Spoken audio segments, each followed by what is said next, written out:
الحمدللہ نحمدہ ونصلی علی رسولہ الکریم رب اشرح لی صدری ویسر لی امری واحلل عقدۃ من لسانی یفقہوا قولی۔ اس سے پہلے چونکہ نکاح کے احکام چلے آ رہے ہیں، اس لیے اسی کے ذیل میں اب شرعی لونڈیوں کے ساتھ نکاح کرنے کا ذکر شروع ہوا، اور پھر انہی کے متعلق حد کا حکم بھی بیان کر دیا گیا کہ باندی اور غلام کی حد آزاد عورت اور مرد سے مختلف ہوتی ہے۔ اعوذ باللہ من الشیطان الرجیم، بسم اللہ الرحمن الرحیم۔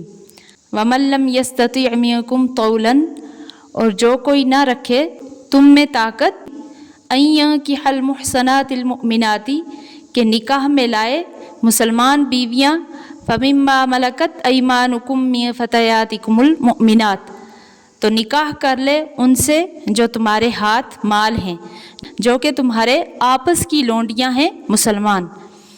واللہ اعلم بایمانکم، اور اللہ کو خوب معلوم ہے تمہاری مسلمانی۔ آیت کا مطلب یہ ہے کہ اگر آپ کے پاس اتنی گنجائش نہیں کہ آپ آزاد مسلمان عورتوں سے نکاح کریں، تو وہ اپنے آپس والوں کی مسلمان لونڈیوں سے، جو کہ تم لوگوں کی شرن مملوکہ ہیں، ان سے نکاح کر لے، کیونکہ اکثر لونڈیوں کا مہر وغیرہ کم ہوتا ہے۔ مطلب یہ ہوا کہ جس کو آزاد عورتوں سے نکاح کرنے کی قدرت نہ ہو یا اس کا سامان میسر نہ ہو، تو مومن باندیوں سے نکاح کر سکتا ہے۔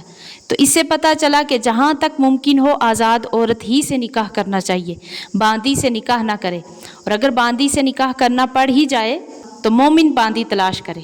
حضرت امام ابو حنیفہ رحمۃ اللہ علیہ کا یہی مذہب ہے کہ آزاد عورت سے نکاح کی قدرت ہوتے ہوئے باندی سے نکاح کر لینا یا کتابیہ باندی سے نکاح کر لینا مکروہ ہے، اور لونڈیوں سے نکاح کرنے میں عار نہ کرے، ہو سکتا ہے کہ وہ ایمان میں تم سے زیادہ افضل ہوں۔ اسی لیے فرمایا واللہ اعلم بایمانکم، اور اللہ کو خوب معلوم ہے تمہاری مسلمانی۔ بعضکم من بعض، تم آپس میں ایک ہو، یعنی تم آپس میں ایک دوسرے کے برابر ہو، پھر عار کی کوئی وجہ نہیں ہونی چاہیے۔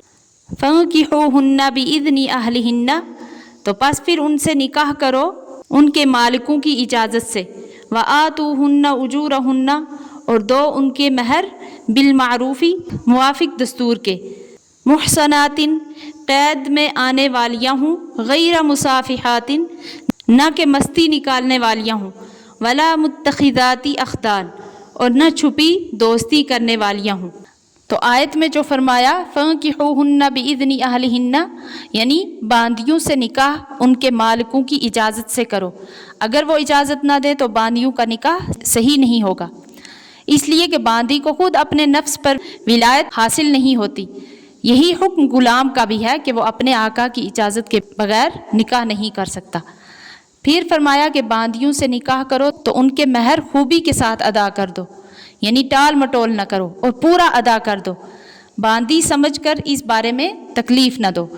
تو اس کے بعد جو فرمایا محصنات غیر مصافحات، یعنی مومن باندیوں سے نکاح کرو اس حال میں کہ وہ پاک دامن ہوں، نہ وہ مصافحات ہوں، یعنی نہ اعلانیہ زنا کرنے والی ہوں، ولا متخذات اخدان، اور نہ خفیہ طور پر آشنا رکھنے والی ہوں۔ تو گو اس جگہ پر باندیوں کے بارے میں فرمایا ہے کہ نکاح کے لیے پاک دامن باندیوں کی تلاش کرو، لیکن اگر آزاد عورت جو زانیہ ہو اس کے ساتھ نکاح سے بچنا بھی افضل اور بہتر ہے۔ پھر فرمایا فَإِذَا أُحْصِنَّ فَإِنْ أَتَيْنَا بِفَاحِشَةٍ، پھر جب وہ قید میں آ چکیں تو اگر کریں بے حیائی کا کام، فَعَلَيْهِنَّ نِصْفُ مَا عَلَى الْمُحْصَنَاتِ مِنَ الْعَذَابِ، تو ان پر آدھی سزا ہے بیویوں کی سزا سے۔ مطلب یہ ہے کہ جب باندیوں کو نکاح میں لے آئیں اور اس کے بعد اگر وہ زنا کر بیٹھے تو ان کو اس سزا سے آدھی سزا ملے گی جو آزاد عورتوں کے لیے مقرر ہے۔ مطلب یہ ہے کہ غلام یا باندی خواہ شادی شدہ ہوں خواہ کنوارے ہوں، اگر ان سے زنا سرزد ہو جائے تو ان کی سزا 50 کوڑے ہیں۔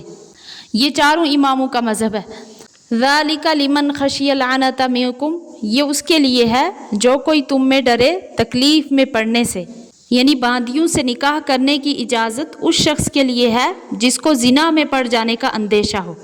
وَأَن تَصْبِرُوا خَيْرٌ لَكُمْ، اور صبر کرو تو بہتر ہے تمہارے حق میں۔ واللہ غفور الرحیم، اور اللہ بخشنے والا مہربان ہے۔ یعنی زنا کے اندیشہ کے باوجود بھی اگر صبر کر لو اور اپنے نفسوں کو پاک دامن رکھ سکو تو یہ تمہارے لیے اس بات سے بہتر ہے کہ باندیوں سے نکاح کرو۔ تو آیت کے ختم پر فرمایا واللہ غفور الرحیم، یعنی باندیوں سے نکاح کرنا مکروہ ہے۔ اگر اس کراہت پر عمل کر لوگے تب بھی اللہ تعالیٰ معاف فرما دیں گے، اور وہ رحم والا بھی ہے، کیونکہ اس نے باندیوں سے نکاح کی اجازت دے دی اور اس کو منع نہیں کیا۔